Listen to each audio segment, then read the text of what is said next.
Olá, seja muito bem-vindo à nossa aula. Esse é o curso Start e nós estamos fazendo um panorama bíblico. Claro que focando no Antigo Testamento, nós ainda estamos no Antigo Testamento e hoje vamos estudar dois profetas pré-exílicos, o profeta Oséias e o profeta Isaías. Lembrando que nós não estamos estudando na ordem canônica, ou a ordem que os livros estão dispostos na Bíblia. Nós estamos estudando na ordem cronológica. E aí nós vamos ver esses dois profetas. Então vamos para a nossa aula. E só para a gente lembrar aqui, os profetas. E aí os profetas pré-exílicos são Obadias, Joel, Jonas, Amós, Oséias, Isaías, Miqueias, Naum, Sofonias, Abacuque e Jeremias. Lembrando que os profetas do período do exílio são Daniel e Ezequiel, e os pós-exílicos são Ageu, Zacarias e Malaquias. Em que ordem nós estamos? Nós vamos hoje estudar Oséias e Isaías, e lembrando que Oséias é um profeta do Reino do Norte, juntamente com Jonas. O Amós, que nós já estudamos, foi enviado, era um profeta do Reino do Sul, Reino de Judá, e foi enviado para o Reino do Norte, que é o Reino de Israel. Já os profetas Jonas e Naum foram enviados à cidade de Nínive. Jonas, como nós estudamos, em 780, e Naum, como nós estudaremos em 630. O exílio aqui é o cativeiro da Babilônia, onde Daniel e Ezequiel estão. E depois do cativeiro da Babilônia, nós temos então os profetas Ageu, Zacarias e Malaquias. Bom, o profeta Oséias, e aí o livro do profeta Oséias, que é no Antigo Testamento e contado entre os profetas menores, a classificação normal. Bom, Oséias profetizou nos dias de Jeroboão II, e Jeroboão II reinou entre 782 a 753, é nesse período que o Oséias está profetizando. Olha o que ele diz aí, Oséias capítulo 1, versículo 1, palavra do Senhor que foi dirigida a Oséias, filho de Beeri, nos dias de Uzias, Jotão, Acás e Ezequias, reis de Judá, e nos dias de Jeroboão, filho de Joás, rei de Israel. Lembrando que esse Jeroboão não é aquele Jeroboão que dividiu as tribos, é o Jeroboão que nós chamamos de Jeroboão II, um segundo rei com o nome de Jeroboão, que é do Reino do Norte, o Reino de Israel. Bom, o período de Jeroboão foi um período extremamente próspero, onde tanto o Reino do Norte quanto o Reino do Sul prosperaram muito e atingiram a mesma dimensão dos dias de Salomão. Então, era um período extremamente próspero e Oséias vai profetizar nesse tempo. O povo havia adotado os ritos sexuais de fertilidade, e esse era o grande problema ali, a idolatria e o culto que havia se tornado um culto sexual com os ritos de fertilidade. Então, a deusa Astarote estava em alta nesse período, e o texto mostra, o livro de Oséias mostra o amor frustrado, o grande amor frustrado de Deus. O que a gente quer dizer quando nós falamos do amor frustrado?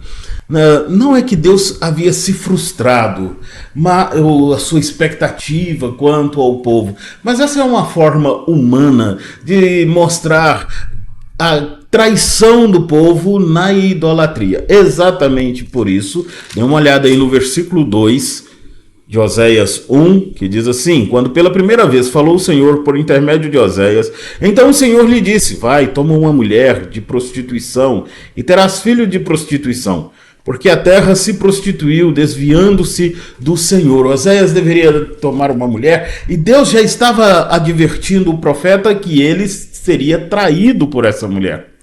Assim como Deus estava sendo traído pelo povo. E o profeta vivenciava a mensagem que pregava. Exatamente por isso Oséias vai ter toda a sua história desta forma. E aí então o Oséias casa com Gomer e ele tem filhos. E os filhos de Oséias têm nomes muito significativos. O próprio Deus determina o nome dos filhos de Oséias. O primeiro é chamado Jezreel. E aí você vai se lembrar do vale de Jezreel, onde houve uma grande matança. A filha de Oséias com Gomer recebe o nome de desfavorecida, ou Lohuama, que significa não há mais favor, ou desfavorecida, não tem mais misericórdia. E o terceiro filho de Oséias é o Loami, que significa não meu povo, mostrando como Deus iria tratar a nação de Israel por causa dos seus muitos pecados. Quais são os principais temas deste livro de Oséias? Lembrando que o livro trata nos 3 primeiros capítulos da vida do profeta. O adultério espiritual, exemplificado aqui pelo adultério da esposa do Oséias. E o Oséias casou, tem os seus filhos, e então, a partir do versículo 2, há uma mistura entre a história da vida do profeta e a história do povo. E chegam no versículo 5, a esposa do Oséias diz assim: irei atrás dos meus amantes que me dão o meu pão e a minha água e a minha lã e o meu linho e o meu óleo e as minhas bebidas. A mulher de Oséias acredita que são os seus amantes quem fazem isso. Apesar de todas as noites o Oséias, mesmo sendo traído e abandonado pela esposa, todas as noites ele vai e coloca alimento na porta da casa dessa mulher. E ela então se levanta e diz: olha, os meus amantes são demais. Depois de desfrutarem do prazer comigo, eles ainda deixam alimento aqui. E olha o que está no versículo 8 do capítulo 2 de Oséias.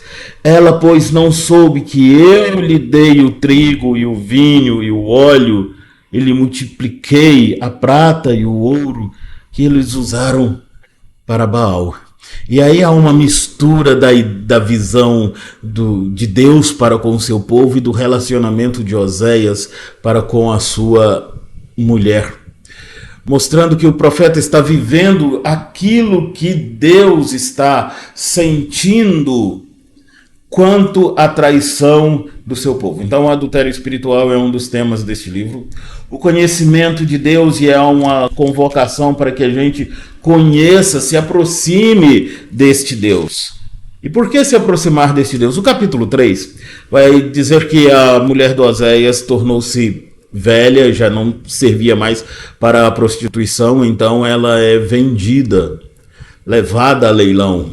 E Deus então chama Oséias, e no versículo 1 do capítulo 3 ele diz: vai outra vez, e ama uma mulher amada de seu amigo e adúltera, como o Senhor ama os filhos de Israel, embora eles olhem para outros deuses e amem bolos de passas. E aí Oséias vai e compra por 15 peças de prata e 1 homer e meio de cevada. Ele não tem dinheiro suficiente para comprar essa mulher, e ele dá o que ele tem, e ele dá tudo que ele tem em casa. Mais uma vez mostrando esse grande amor de Deus para com o seu povo, e é exatamente por isso que nós podemos conhecer o Senhor ou nos aproximar dele. Capítulo 6, versículo 3, quando há esse convite: conheçamos e prossigamos em conhecer o Senhor. Como a alva, sua vinda é certa, e ele descerá sobre nós como a chuva, como chuva serúdia que rega a terra. Então vamos nos aproximar, lembrando que conhecer aí é no aspecto de se aproximar de Deus. Vamos nos aproximar do Senhor. Esse amor frustrado de Deus é o tema que vai estar em todo o livro, porque Deus ama e o povo rejeita a Deus sempre. Eles sempre estão voltados para outros deuses, eles sempre estão voltados para si mesmo. E aí no capítulo 11 mostra bem isso. O capítulo 11 começa dizendo assim, Oséias 11: quando Israel era menino, eu o amei, e do Egito chamei meu filho. Quanto mais eu os chamava, tanto mais se iam da minha presença. Sacrificavam a Baalins e queimavam incenso a imagens de escultura. Todavia eu ensinei a andar a Efraim, tomei-os nos meus braços, mas não atinaram que eu os curava. Atraí-os com cordas humanas, com laços de amor. Fui para com eles como quem alivia o jugo de sobre as suas queixadas, e me inclinei para dar-lhes de comer. Não voltarão para a terra do Egito, mas o assírio será o seu rei, porque recusam converter-se. Deus está sempre mostrando o seu amor e o povo está sempre indo embora. E Deus mostra que a solução para isso é enviar alguém. Por isso, o Mateus vai usar esse texto para falar de Jesus, porque o filho do Antigo Testamento é um filho rebelde, contumaz, mas Deus não o entregará para a morte, e sim o filho do Novo Testamento, que é obediente, será entregue para a morte. E assim nós temos aí a ideia do livro de Oséias. O livro do profeta Isaías é um livro que é chamado de o resumo das Escrituras. Talvez seja o livro que mais fale a respeito do Messias de forma tão intensa. Isaías vai profetizar entre 740 a 680 aproximadamente. E o seu nome significa o Senhor salva. Vamos ver aqui algumas questões do livro de Isaías.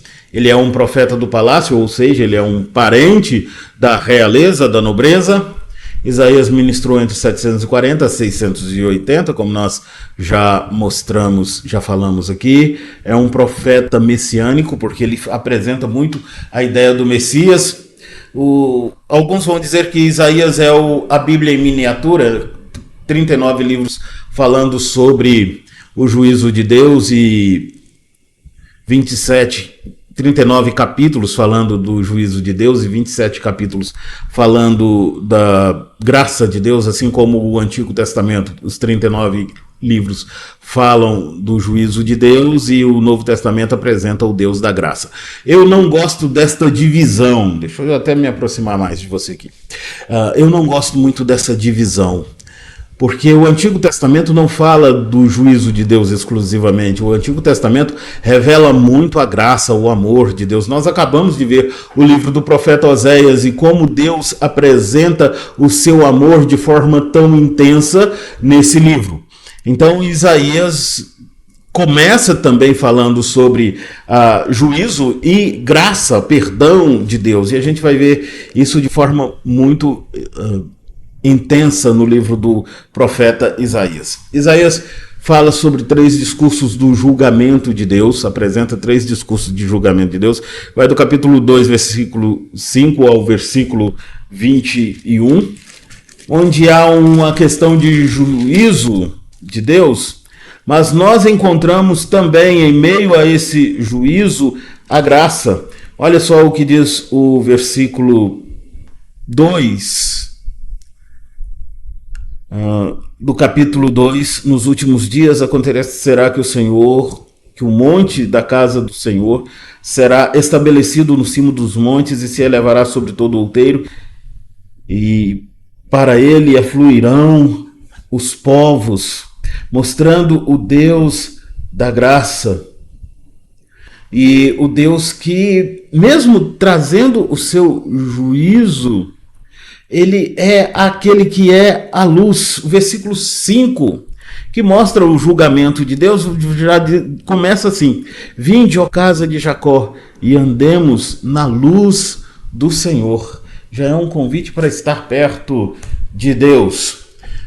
No capítulo 2, versículo 22 até o capítulo 3, versículo 15, nós temos também mais aí uma manifestação desse juízo de Deus. Capítulo 3, 16 a 4, 1.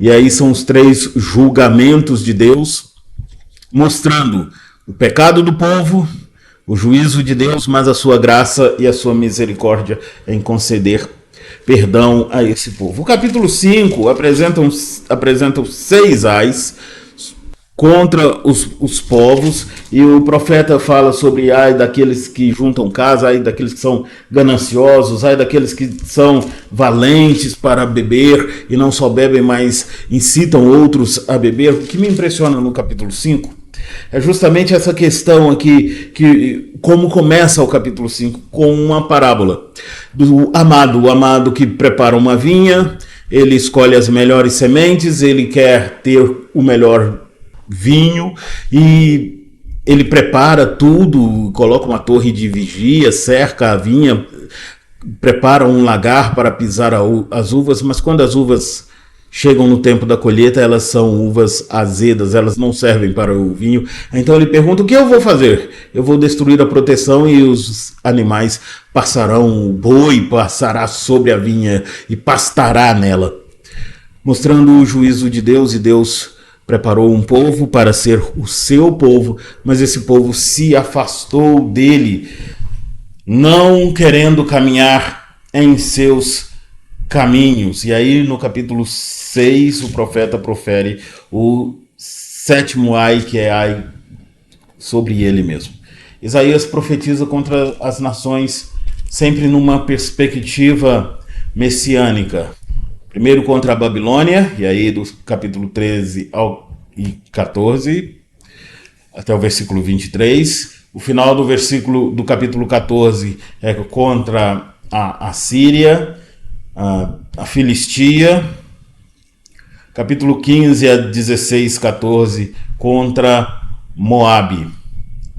E capítulo 17 de 1 a 14 contra Damasco e Israel. A Etiópia e o Egito, capítulo 18 a 20, versículo 6. O Isaías, a partir do capítulo 40, vai apresentar os cânticos que nós chamamos de os cânticos do servo, e essa é a segunda parte do livro do profeta Isaías, que começa chamando o povo, dizendo, ou chamando alguém para consolar o povo.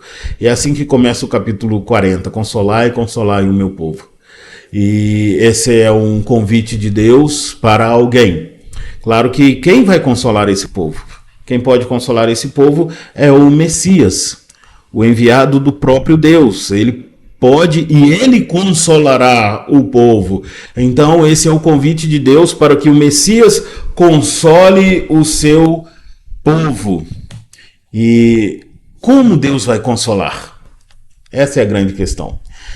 Deus vai consolar enviando o resgatador, o servo sofredor. E ele consola porque ele é o grande poderoso. O versículo 2 do capítulo 40 vai dizer assim: falai ao coração de Israel, bradai-lhe que já é fim do tempo da sua milícia, que a sua iniquidade está perdoada, que já recebeu das mãos do Senhor em dobro por todos os seus pecados. Então, como Deus vai consolar? Deus vai derramar sobre outro o castigo. E esse outro é o pastor que apacenta, versículo 11, o seu rebanho. E por que Deus pode consolar? Porque Deus é soberano sobre a natureza. Capítulo 40, do versículo 12 ao versículo 14. Deus não é só soberano sobre a natureza, Deus é soberano sobre as nações. Versículos 15 e 16. Deus é soberano sobre os ídolos, versículos 17 a 20. Deus é soberano sobre os governos da terra, versículos 21 a 24. E aí, então, Deus se revela como aquele que é incomparável, versículo 25 ao 27. E é ele quem pode restaurar, versículos 28 a 31. Tudo isso no capítulo 40. Exatamente por isso que Deus é poderoso para consolar o seu povo. E aí nós temos os cânticos do servo, que revelam o sofrimento desse Jesus que se entrega para morrer por nós. E quais são os cânticos do servo? Isaías 42, de 1 a 9, vale a pena você ler esse texto, porque começa com uma apresentação do servo, do versículo 1 ao versículo 4. E depois nós temos uma fala de Deus para o servo do versículo 5 ao versículo 9. O segundo cântico do servo, Isaías 49, de 1 a 7. E esse é um cântico belíssimo, onde o servo é tipificado pelo Israel do Antigo Testamento, mas ele aponta para Jesus, que é o perfeito servo. Isaías 50, de 4 a 11, nós temos mais um cântico do servo, e nesse cântico Deus destaca a questão do falar e ouvir, e aquele que é o cântico mais famoso do livro do profeta Isaías, Isaías 52, 13 a 53, 12, ou todo o capítulo 53, quando é apresentado o sofrimento deste servo, o servo sofredor que vem para se entregar. Vamos resumir então o livro do profeta Isaías. O livro do profeta Isaías apresenta o sacerdócio de Cristo. Jesus é o cordeiro que vai purificar o culto. Lembrando que o livro do profeta Isaías começa com uma repreensão justamente quanto ao culto. Capítulo 1, a partir do versículo 10.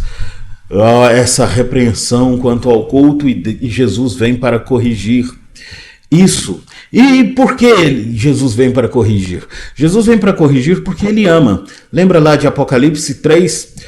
Jesus diz: eu repreendo e disciplino a quantos amo, sê pois zeloso e arrepende-te. O Isaías fala sobre batalhas, guerras, sofrimento.